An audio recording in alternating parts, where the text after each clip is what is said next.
Hey YouTube, it's Katja and Christian again. This is our second video. Today's video we're pretty much just going to talk a little bit about what exactly made us wake up.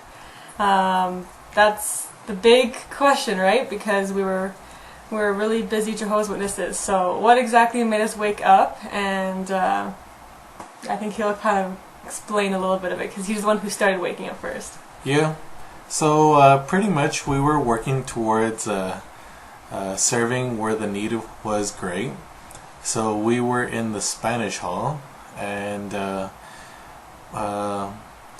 we were saving up a lot of money so that we can eventually move to a third world country. We were thinking of teaching English to Spanish people, and it was quite the experience. We were also regular pioneering, and we were trying to get some experience that way. But I guess the way how we started to wake up, I guess just some clues started to come in, and that was over time. Mm-hmm. Basically what it was reading the Bible a little bit more without Watchtower literature. But anyways, we went on a vacation, and I remember hearing from somebody, a brother over there, saying that when we get back to Canada that we're gonna hear a huge announcement. Mm-hmm. And we were just super excited to hear what the announcement was. Mm-hmm. So out of curiosity I googled it, and we weren't allowed to know the announcement yet, by the way, because we were in the Spanish. Yeah. And only English congregations could know first, so we were kind of a little bit impatient. Exactly. And we discovered that it was an updated version of the Bible, basically. The silver sword, the gray one that just came out. Yeah. And I just couldn't resist, going on the internet to check it out, because I was hearing from elders out in service saying, this is going to be a huge announcement, historical, and it's probably going to be the second biggest to Armageddon. So I'm thinking, whoa, maybe this is Great Tribulation or something, We're like, oh my goodness, what could it be? Finally! Oh my god, the end is near! So, yeah, that's when I Googled it, and then I discovered this website. It's called JW Survey. And I was sifting through, and I thought that the person who wrote it was a brother. So I had no problems initially going on it. But when I saw in the comment section, that's when I saw some comments that looked negative, and negative as a witness, I thought.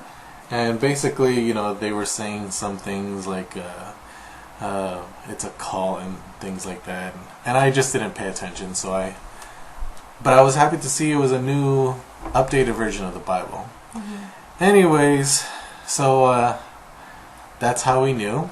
And then on vacation we heard that there was going to be another announcement coming up, and I just thought, let's do what we did last time and Google the announcement. So we Googled it again, and look what came up. JW Survey. And again I read it, and I just thought I thought it was interesting because it had to do with the new contribution system, and how the kingdom halls, how the loans are supposedly going to be forgiven and so on. That was a huge announcement. And so I didn't tell my wife then. I honestly didn't think it was a big deal, but the only thing that struck me was in the comment section I then saw some more things, such as failed false prophecies and things like that. And I should probably also mention that before we even went, I told my wife, we work together, we do house cleaning, but anyways, I started having some doubts even before, and I came before her and I told her I'm not sure if I want to be a Jehovah's Witness anymore. You know, and well, that was like, honestly, back then that was probably the worst day of my life, and I had way worse days than that in my childhood, and that was just the scariest thing ever, because well, we had a Jehovah's Witness future together and goals and the new system, and I didn't understand. It was just very random, and I thought we were going down Armageddon that day. It was so scary. I was confused. Yeah, and the reason why I said that was because I started having some serious doubts. I loved God and everything, and I just didn't want to do anything that offended Him. And we wanted to know if we were actually serving Him this whole time. Like, that's the point of being a Jehovah's Witness, is to serve God. So if we weren't even serving God, then we got to figure out what's going on. Yeah, and I told her things like, you know, people were so against us getting married, you know, saying that we could do much more. But I remember seeing on social media a governing body member whose wife had died, he remarried, and I'm thinking, well, it's hypocritical. Why are you remarrying or getting married in the first place? I thought you don't want other young ones to be getting married and you want them to do more, but... And he married someone really younger than her. Was much younger. Like, could be his daughter, and so we thought that was kind of creepy coming from the governing body, like... Yeah, that was kind of creepy. Yeah. But I also mentioned her the failed prophecy 1914 thing, failed Armageddon. So, but anyways, we were talking in the car for about an hour, and then we just thought, you know what? It's probably Satan's just attacking us, you know, he's just...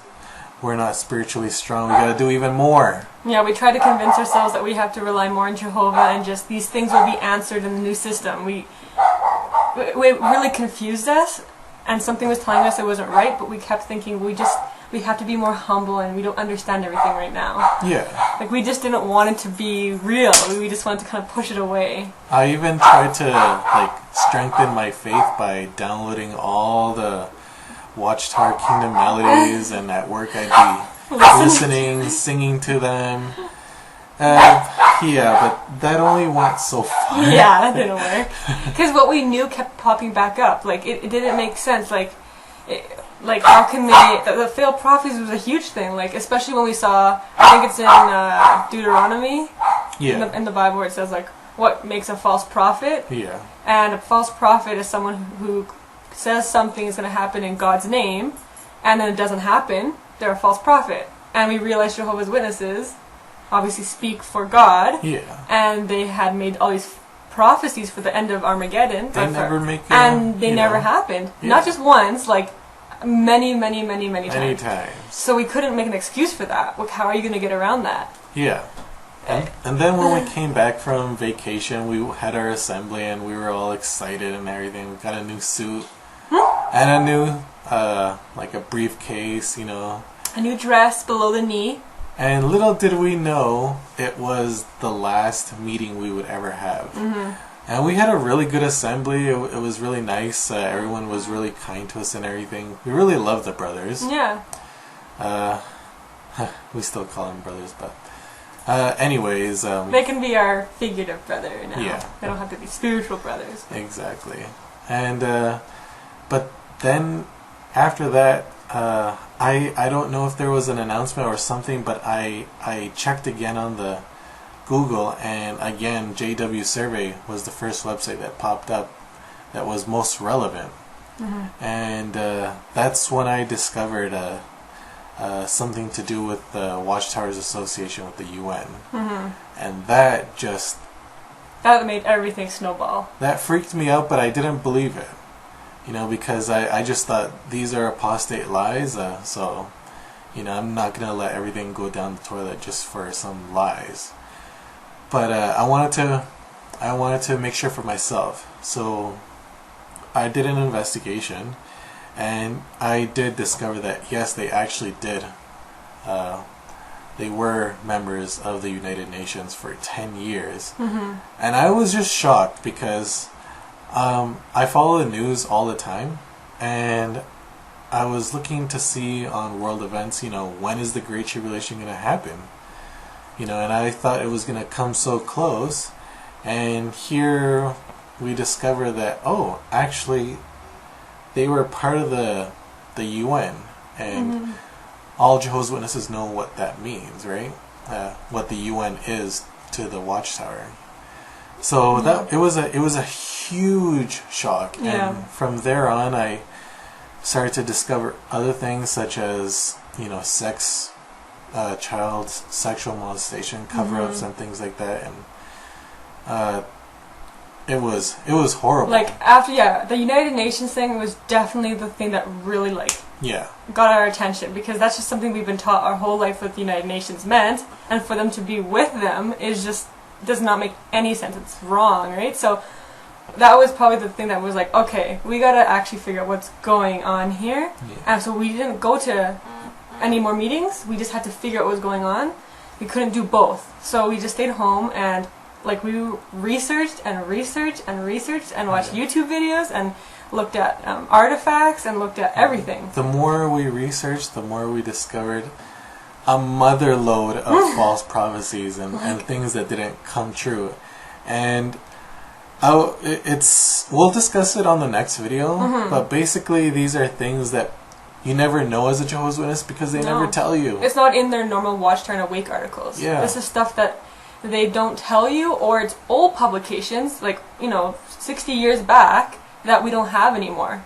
Yeah. Right? So they don't, how would we know, this generation? Exactly. So, on the next video, we'll talk to you about how I tried to convince my wife to, wake up with me. And it was a little harder for me. I was really scared. Yeah. So we'll explain that. And it wasn't easy. It was probably the worst day of our life when we discovered all this. Yeah, and I'll just mention one last thing. Also, we were pioneering, and we thought we'd also just spend a little extra time of our pioneer time, not just door to door, but helping out some of the brothers and sisters in the congregation who maybe needed some help financially, or maybe they were poor and couldn't afford to buy groceries. We were a little bit better off at that time, so we thought, why not help our brothers? Because that's also important. That's what Jesus said, help the poor and whatever. Gotta help them out. Yeah, so we did that, and then we gave a lot of groceries to single parent families, and we didn't tell anybody. We just kind of did it from our heart. But then our circuit overseer, he came over and he was, to the congregation. He asked us, he's like, I looked at your guys' report, and you guys have your hours, but you don't have a lot of magazine placements. Why is that? And we're like, well, to be honest, half of our pioneer time we've been doing door to door, but the other half we've been actually giving, some time, encouraging the brothers. And he's like, oh, well, that's nice and everything, but that's not really our focus. You can only count 10 minutes of that. Yeah. And we were actually kind of taken aback by that, because that's real love. We were like, yeah, okay, fine, maybe we just gotta just put in more time, just... It was just little things like that. I know it kind of seems weird, but just little things like that when you're putting your all into something and someone tells you that's not really important, it's just strange. And then there's the other thing too, where we only have one day of the week where we like to go out. Back then, that was Tuesdays. That was not our pioneer day or anything, but we would go to the cheap movie night, and then we heard an article at the meeting saying things like, on our spare time, even when we could go to the movies, should we not instead go in service? Oh, it was a local needs. A local needs part. And we just felt our one night after pioneering said that we just get to go watch the movies, and that's not good. We should go in service instead of relaxing. So we were just burning out too. We were burning out. So it kind of just all together was making us slowly wake up, I think. Plus the RBC, but that's another thing. And that's another thing, we were in the RBC, and so we'll get more into that too, because, but this movie is getting a little long here, but Alright, we'll see you next video, and hope you liked this introduction to how we woke up. Bye! Bye!